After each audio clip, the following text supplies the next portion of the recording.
శ్రీమాత్రే నమః. మహాభారతంలోని చిన్న కథ శివభక్త పురుషాల్ మృగం గురించి విన్నారా ఎప్పుడైనా? ఇప్పుడు తెలుసుకుందాం మనం. సాయి, ఈయన ఎవరు? ఈయన పురుషాల మృగం. ఇక్కడ శివలింగం. ఎందుకు ఆయనకి పురుషాల మృగం అని పేరు వచ్చింది? ఎందుకంటే ఆయన హాఫ్ బాడీ మృగం లాగా ఉంటుంది, ఇంకొకటి ఇంకొక హాఫ్ బాడీ మనిషి లాగా ఉంటుంది. Okay okay. సో ఈయన గురించి ఏమైనా చెప్తావా? ఒకప్పుడు యుధిష్ఠిరుడు అశ్వమేధ యాగం చేయాలనుకున్నాడు. అప్పుడు అంతా కాపాడేకి ఒకరి కాళ్ళ అప్పుడు పురుషాల మృగం అని కృష్ణుడు చెప్పా. అందుకు యుధిష్ఠిరుడు భీష్ముడిని పంపించి భీముడిని తీసుకొని రామన్నాడు. అప్పుడు పురుషాల మృగం కాడికి వెళ్ళి భీముడు అడిగినాడు. పురుషాల మృగం ఏం చెప్పిందంటే, నాతో రన్నింగ్ రేస్ లో గెలిస్తే నేను నీ అశ్వమేధ యాగాన్ని కాపాడుతాను, లేదంటే నేను నిన్ను అని తినేస్తానని ఎవరికి చెప్పారు?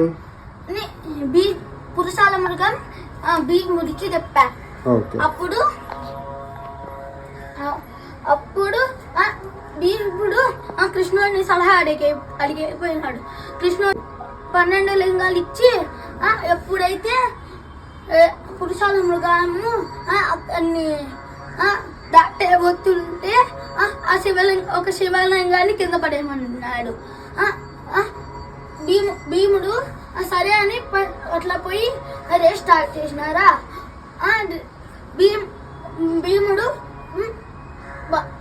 12 లింగాలుగా అన్ని పడేసినాడు. పడేస్తే ఈయనేం చేస్తారు? ఈయన కూర్చొని పూజ చేస్తానని పూజ అయిపోయినాకే పరిగెత్తాడు. దాని తర్వాత భీముడు లాస్ట్ లింగం పడేసి పరిగెత్తా అంటే ఈయన పూజ చేసేసి పరిగెత్తా అంట.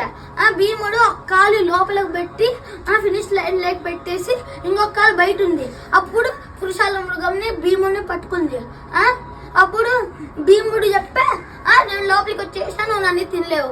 కానీ పురుషాల మృగం చెప్పేసింది, నువ్వు లోపలికి ఇంకొక కాలు పెట్టక ముందే నేను తినేసినాడని. ఇద్దరు యుధిష్ఠిరుడు కాడికి పడినారు. అప్పుడు యుధిష్ఠిరుడు ఏమన్నాడంటే, అర్ధం బాడీ నువ్వు ఏదైతే పెట్టుకున్నావో అది మొత్తం నువ్వు తినేయచ్చు, ఇంకా మిగిలిండేది నువ్వు తినలేవు అంటే. అప్పుడు పురుషాల మృగం, నువ్వు సొంత తమ్ముడైనా కూడా నువ్వు ఏమి చేయలేదు, ధర్మాన్ని వైపు ఉన్నావు, అందుకే నేను నీ యజ్ఞాన్ని కాపాడతాను.